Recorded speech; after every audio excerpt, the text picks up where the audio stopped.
ప్రస్తుతం మనతోటి senior journalist Jagdev గారు ఉన్నారు. వెల్కమ్ చెప్పేద్దాం. హాయ్ సార్, నమస్తే. నమస్తే. ఎస్, ఈ మంత్ 29న కాపు ఉద్యమం చేయబోతున్నట్టు కొన్ని వార్తలు వస్తుంది సార్. ఏంటి అసలు ఆ ఉద్యమానికి సంబంధించి విశేషాలు? కాపు ఉద్యమం ఆంధ్రప్రదేశ్లో ఈ నెల 29న చేసి ప్రభుత్వానికి కాపుల యొక్క బలం చూపించాలనే తపనతో ఉన్నట్టుగా అటు వార్తలు వినిపిస్తున్నాయి. అంటే ఇది చంద్రబాబు నాయుడు గారికి, కూటమి ప్రభుత్వానికి గట్టిగా వినిపించేలా చెప్పాలనేది కాపు ఉద్యమ నేతల యొక్క అభిప్రాయం. అంటే ఎందుకని సార్ అంత స్పెషల్గా యాక్చువల్గా చంద్రబాబు నాయుడు గారికి? యాక్చువల్గా రీసెంట్గా నాగబాబు గారు ఒక స్టేట్మెంట్ ఇచ్చారు. అదేంటంటే, కాపు ఉద్యమ నేతలు ఎప్పుడైతే వంగవీటి మోహన్ రంగ గారు చనిపోయారో ఆ తర్వాతే సరైన కాపు నాయకుడు లేరు అనే ఉద్దేశంలోనే చిరంజీవి గారు కూడా రాజకీయాల్లోకి రావడం జరిగింది. పవన్ కళ్యాణ్ గారు కూడా అందుకే వచ్చారు అన్నట్టుగా ఒక స్టేట్మెంట్ అయితే ఇచ్చారు. కాకపోతే అతను చనిపోయి చాలా ఏళ్ళ తర్వాత ఈయన రాజకీయాల్లోకి వచ్చారు నాకు తెలిసి. ఎవరు? చిరంజీవి గారు 2008లో ఎప్పుడో గవర్నమెంట్ పెట్టారు, అదే పార్టీ పెట్టారు. 2009లో అనుకున్న స్థాయిలో రాలేదు, 18 సీట్లకి ఎందుకు పరిమితం అయ్యారు. సో పవన్ కళ్యాణ్ గారు మొన్న అంతకుముందు 14లో టీడీపీకి సపోర్ట్ చేశారు, 19లో ఇండివిజువల్గా పోటీ చేశారు. ఒక్క దగ్గర గెలిచారు. ఆయన పార్టీ మనిషి గెలిచారు, ఆయన గెలవలేదు. 24లో బాబు గారితో పాటు 100% స్ట్రైక్ రేట్ 21 స్థానాలు గెలుచుకున్నారు.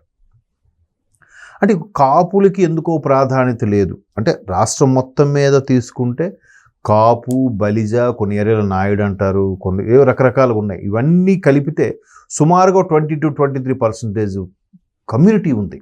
అంటే 100లో 23 మంది వాళ్ళే ఉన్నారు. అయినప్పటికీ వాళ్ళ తరపు నుంచి ఇంతవరకు సరైన నాయకుడు ఎవడు లేడు అనేది చాలా దగ్గర వినిపిస్తున్న మాట. ఇప్పుడు ఉత్తరాంధ్ర తీసుకుంటే సరే, అక్కడ బొత్స గారి పేరు ఎక్కువగా వినిపిస్తుంటుంది. సో అందుకే బొత్స గారికి అక్కడ కూడా ఉత్తరాంధ్రలో తూర్పు కాపు అంటారు, పెద్ద కాపు అంటారు, కాపు అంటారు, బలిజ అంటే ఉద్యమం వచ్చేసరికి అంతా ఒకటే అయిపోతారు. సో బొత్స గారు లాంటి వాళ్ళు ఎవరో ఒకరిద్దరు పేర్లు బాగా, అంటే నేను ఫెమిలియర్ పేర్లు చెప్తున్నా, తర్వాత మిగతా వాళ్ళు కూడా ఉన్నారు. కాకపోతే ముఖ్యమంత్రి స్థాయికి వెళ్ళే వాళ్ళు ఎవరు లేరు, ముఖ్యమంత్రిగా అయ్యే వాళ్ళు ఎవరు లేరు. పవన్ కళ్యాణ్ గారు కూడా ఆ కమ్యూనిటీ చెందిన వ్యక్తి అయినప్పటికీ కూడా ఇప్పుడు ఉప ముఖ్యమంత్రిగానే ఉన్నారు. ఉప ముఖ్యమంత్రిగా ఉండడం వల్ల ఎందుకో కాపులకి అంత ప్రాధాన్యత లేదు. అందుకే ఒకసారి చాటి చెబుదాము అనేది ఈ కాపు రేపు 29న పెట్టబోయే కాపు ఉద్యమం నేతల యొక్క ముఖ్య ఉద్దేశం. అంటే ఇప్పుడు ఇది ఎలా అయిపోతుందంటే, ప్రస్తుత రాజకీయాలు మా కమ్యూనిటీ పట్టించుకోవట్లేదు, మా మతాన్ని పట్టించుకోవట్లేదు, ఇలాంటి వాదనలు ఎక్కువయ్యాయి. మీకు తెలుసో తెలీదో, 2014లో చంద్రబాబు నాయుడు గారు ప్రభుత్వం వచ్చింది, ఇది బైఫ్రికేట్ అయిన తర్వాత, ఆంధ్రప్రదేశ్ ఏర్పడిన తర్వాత, అది తెలంగాణ విడిపోయిన ఆంధ్రప్రదేశ్ ఏర్పడిన తర్వాత కొన్ని ఇలాగే పెద్ద కమ్యూనిటీలు, అగ్రవర్ణాల వాళ్ళు వచ్చి కూడా మాకు ఇంత పర్సంటేజ్ ఉంది, మాకేముంది, మాకు తక్కువ పర్సంటేజ్ ఉండడం వల్ల మాకు సరైన పదవులు లేవు, అలాగని ఎక్కువ రిజర్వేషన్ లేకపోవడం వల్ల ఇబ్బంది పడుతున్నామంటే, దానికి చంద్రబాబు నాయుడు గారు బాగా ఆలోచించి ఒక రిటైర్డ్ ఐఏఎస్ ఆఫీసర్లతో కూర్చొని ఒక్కొక్కరికి ఒక్కొక్క రకమైన ఒక కమ్యూనిటీ లాంటిది ఒక ఏర్పాటు చేశారు, కార్పొరేషన్ లాంటిది. ఆ కార్పొరేషన్లు పెట్టి కార్పొరేషన్ ద్వారా కూడా లబ్ధి పొందొచ్చు. ఇప్పుడు స్కాలర్షిప్ ఉంది, ఒక పర్టికులర్ కార్పొరేషన్ పెట్టి ఇప్పుడు ఏబీసీ అని పెట్టారు, అంటే ఆంధ్ర బ్రాహ్మణ్ కార్పొరేషన్ అని. సో దాని ద్వారా కొన్ని రకాల పేదలకు చదువుకుంటే స్కాలర్షిప్లు ఇవ్వడం, వాళ్ళకి ఏమైనా ఉచితంగా ట్రైనింగ్లు అలాంటి కూడా చేశారు, కొంత ఫండ్ కూడా రిలీజ్ చేశారు. కానీ అట్లాంటి బ్రాహ్మణ్ లాంటి కొన్ని పెద్ద అగ్రవర్ణాలకు సంబంధించిన కార్పొరేషన్ పెడితే, ఫర్ ఎగ్జాంపుల్ ఆ కార్పొరేషన్ డెవలప్మెంట్కి ఆయన ఒక 10 కోట్లు ఇచ్చాడు అనుకోండి, ఈ 5 ఏళ్ళలో ఈ 10 కోట్లు ఖర్చు పెట్టి మీ వాళ్ళకి ఎంత ఖర్చు పెట్టండి, మీ కమ్యూనిటీని డెవలప్ చేసుకోండి అని. వీళ్ళు కనీసం 2 కోట్లు కూడా పూర్తి స్థాయిలో ఖర్చు పెట్టలేకపోయారు కొన్ని అగ్రవర్ణాలు, పేర్లు చెప్పండి. సో మాకు ఇంకా అది కావాలి ఇది కావాలంటే, మీకు ఇచ్చిన ఫండ్ 10 కోట్లు, ఆ 10 కోట్ల మీరు 2 కోట్లే ఖర్చు పెట్టి మిగతా 8 కోట్లు ఎందుకు ఖర్చు పెట్టలేదు? ఆధిపత్య పోరు, ఆడు తినేస్తున్నాడా, ఈడు తినేస్తున్నాడా, వీడు అనవసరం దుర్వినియోగం చేస్తున్నాడా, వద్దు అది అలాగే ఉంచుదాం, వేస్ట్ చేయొద్దు, జాగ్రత్తగా ఆలోచిద్దాం. ఇంకెప్పుడు ఆలోచిస్తారు? కూర్చొని పెద్ద మనుషులు ప్రణాళికలు చేసుకొని, దీనికి ఇది పెడదాం, దీనికి ఇలా పెడదాం, స్వామికి వివాహాలు చేద్దాం, లేదా దీనికి సంబంధించిన ఒక కళ్యాణ మండపాలు కడదాం, లేదంటే వీళ్ళకి పేదవాళ్ళని ఏమైనా సర్వే చేసి గుర్తించి వాళ్ళకి స్కాలర్షిప్లు ఇద్దాం అని చొరవగా చేస్తే కదా, సార్ ఆ 10 కోట్లు ఖర్చు పెట్టేసాం, మళ్ళీ మాకు ఫండ్ ఇవ్వండి అంటే ఇస్తారు. అది బెటరే కదా. రిజర్వేషన్ కల్పించే బదులు ఇలా కూడా చేయొచ్చు కదా, వాళ్ళకి డెవలప్ చేయాలి కదా, అలా చేయలేదు. సో ఇక్కడ కూడా అలాంటి మిస్టేక్ కూడా ఉంది ఈ సామాజిక వర్గాల్లో కూడా. బట్ ఇప్పుడు ఏంటంటే వీళ్ళకి పర్టికులర్గా వీళ్ళకే ప్రాధాన్యత ఇచ్చేయాలి, వీళ్ళకే జరిగిపోవాలి, వీళ్ళకే మాకే అన్ని ఇవ్వాలి, మా పాపులేషన్ ఎక్కువ అనే నినాదం అయితే ఇప్పుడు రేపు 29వ తేదీన వినిపించబోతున్నారు. అయితే దీనికి కొంతమంది కాపు ఉద్యమ నేతలు మన ముద్రగడ పద్మనాభం గారు అప్పుడు చంద్రబాబు నాయుడు గారి గవర్నమెంట్లో పెద్ద ఇష్యూ చేసినప్పుడు కూడా ఆయన అదే చెప్పాడు, మీకు కావాల్సిన నేను చేస్తాను, మీరు రండి చర్చలకు రండి అంటే రాకుండా అందరినీ రెచ్చగొట్టి రైళ్లు బస్సులు తగలబెట్టే పరిస్థితి తీసుకొచ్చారు. కానీ దానివల్ల కేసులు ఎదుర్కొంటున్నారు ఇప్పుడు. సో దానివల్ల సొల్యూషన్ ఏమైనా వచ్చిందా? లేదు. సో కొంతమంది పవన్ కళ్యాణ్ గారిని కూడా కలిశారట, ఉప ముఖ్యమంత్రి పవన్ కళ్యాణ్ గారిని కలిస్తే ఆయన మీరు ఆవేశపడకండి, అవుతాయి ఒక్కొక్కటిగా చదువుతాయంటే వీళ్ళు వినకుండా మా పవన్ కళ్యాణ్ గారికి డిప్యూటీ సీఎం ఇచ్చారు, ఎప్పటికీ ఈయన సెకండ్ పొజిషనే ఉంటాడు, ఫస్ట్ పొజిషన్కి ఎప్పుడు వెళ్తాడు, ఎవరి నాయకుడు వాళ్ళకి ముఖ్యమంత్రి అవ్వాలని ఉంటుంది, దాన్ని తప్పు పట్టట్లే. బట్ అక్కడ స్ట్రెంత్ ఎంత, అక్కడ ఉండే బలం ఎంత, టీడీపీకి ఉండే ఓటు బ్యాంక్ ఎంత, జనసేనకు ఉండే ఓటు బ్యాంక్ ఎంత.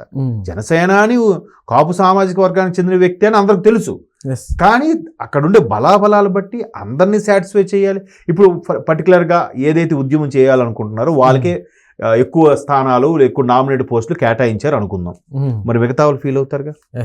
ఖచ్చితంగా. నెక్స్ట్ పోనీ మిగతా వాళ్ళకి కూడా వాళ్ళకి ఎక్కువ ఇచ్చారంటే అక్కడ బలం ఎక్కువ ఉంది కదా. వాళ్ళ దగ్గర 135 గెలుచుకున్నారు, మీరు 27 గెలుచుకున్నారు, బీజేపీ ఇంకా తక్కువ గెలుచుకుంది. ఉన్న అడ్జస్ట్మెంట్ల కోసమే కదా గత ప్రభుత్వం యొక్క అరాచకాలని, గత ప్రభుత్వం యొక్క ఇబ్బందుల్ని అనగదొక్కడానికో లేదంటే వాళ్ళని తప్పించడానికో ఈ మూడు ఒకటయ్యాయి. అందరూ మూల కూర్చున్న కూడా బయటకు వచ్చి మరి ఓటేసి గెలిపించింది ఎందుకు? ముందు ఆయన బాగా తప్పిద్దాం, వైసీపీని పక్కన పెడదాం, వచ్చిన తర్వాత అభివృద్ధి ఎవరి కాలు మీద నిలబడాలి అనేది చూసుకోవాలి. నెక్స్ట్ వీళ్ళందరూ కూడా రిజర్వేషన్ పాకుపడుతున్నారు. ఇప్పుడు అగ్రవర్ణాలని బ్రాహ్మణులు, క్షత్రియులు, వైశ్యులు కూడా మేము కూడా మా దాంట్లో కూడా వెనకబడిన వాళ్ళు లేరా, మా దాంట్లో కూడా తిండికి లేని వాళ్ళు ఉన్నారు అంటే దానికి మళ్ళీ కేంద్ర ప్రభుత్వం కొన్ని అమెండ్మెంట్స్ ఏం పెట్టింది, ఈబీసీ అని పెట్టింది, ఎకనామిక్ బ్యాక్వర్డ్ క్యాస్ట్ అని. అంటే ఆర్థిక పరంగా చితికిన ఫ్యామిలీల కింద కొంత పెట్టింది, దానికి ఒక 10% ఎంతో ఇచ్చింది ఉద్యోగాల్లో. అయితే సార్ ఇప్పుడు దీనివల్ల కూటమికి ఏమైనా డ్యామేజ్ అయ్యే ఛాన్స్లు ఏమైనా ఉన్నాయి? డ్యామేజ్ ఏమి ఉండదు, కాకపోతే ఎంతో కొంతమందికి కొంచెం ఆలోచన వస్తుంది. కాపు సంఘాలు ఏం చేయబోతున్నాయంటే మాకు పార్టీలతోని ప్రభుత్వాలతో సంబంధం లేదు, మా స్ట్రెంగ్త్ ఎంత ఉంది, మాకు రిజర్వేషన్ కల్పించండి, తగు న్యాయం చేయండి అని అడగబోతున్నారు. బట్ ఇదే కాపులు కొన్ని జిల్లాల్లో ఓసీ అదే ఫార్వర్డ్ క్యాస్ట్ గా ఉన్నారు, అదే కాపులు ఉత్తరాంధ్రకి వెళ్తే బీసీడీలో ఉన్నారు.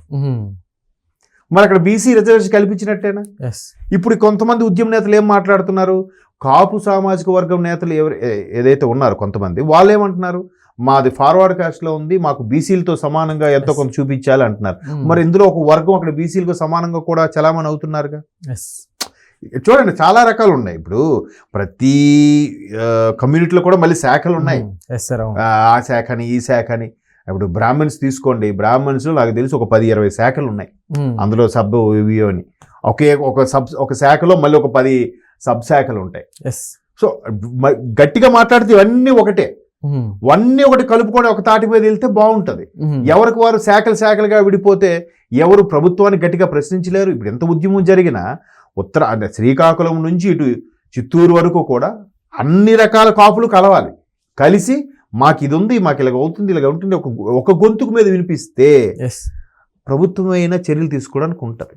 అంటే అందుకనే కూటమికి ఇబ్బంది కలుగుతుందని ఉద్దేశంలోనో ఇప్పుడు రకరకాల దోషణలు వస్తాయని పవన్ కళ్యాణ్ గారు మొన్న కాపు సామాజిక వర్గం కొంతమంది అపాయింట్మెంట్ అడిగితే కూడా ఇవ్వలేదంట, ఆల్రెడీ చెప్పారు. సో బాబు అవుతుంది ఆగండి, ఇప్పుడు కూటమి ప్రభుత్వం అందరికీ అన్నీ అవ్వాలంటే అవ్వదు, ఒక దగ్గర పట్టు ఒక దగ్గర విడుపు ఉంటుంది.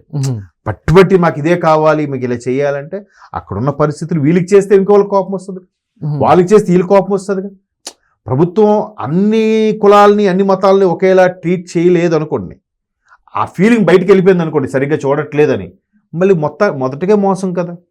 ఇప్పుడు ఏదో బాబు గారితో పాటు జనసేనాని కలిసినందుకు ఈ సామాజిక వర్గం యొక్క లీడర్ ఉన్నాడు, సరే ఇప్పుడు కాకపోతే మెల్లమెల్లగా వస్తాయి, వెంటనే ఫలాలు వచ్చేయాలనేది కరెక్ట్ కాదు. బట్ చూద్దాం, వాళ్ళు ఇంకా ఇప్పటికే కొంతమంది గొంతుకు వినిపిస్తున్నారు, మాకు కూటమి ప్రభుత్వం సరిగ్గా లేదు ఇలాగా అలాగా, నీకు 1 yearలోనే. ఇంకా రేపు 29న ఉద్యమం అనే పేరుతో ఇంకెన్ని వినిపిస్తారో చూడాలి. దీనికి రెడీగా వైసీపీ కూడా కాచుకొని ఉంటుంది, ఎప్పుడు చీలికి తెద్దామో కూటమిని విడగొడదామో చూస్తూనే ఉన్నారు. ఎన్నికల ముందు కూడా పవన్ కళ్యాణ్ చంద్రబాబు నాయుడు గారిని కలవకుండా ఉండడానికి విశ్వ ప్రయత్నాలు చేశారు. Yes. ఆ చేయడం వల్ల వీళ్ళిద్దరు స్ట్రాంగ్ గా కలిశారు. ఇప్పుడు గవర్నమెంట్ ఫామ్ అయింది. Mm. సో ఇప్పుడు మళ్ళీ వీళ్ళు ప్రయత్నించినా కూడా ఏం జరుగుతుంది అనేది మనం వెయిట్ చేయాలి 29th వరకు. Yes, sir. అది. Okay sir, thank you.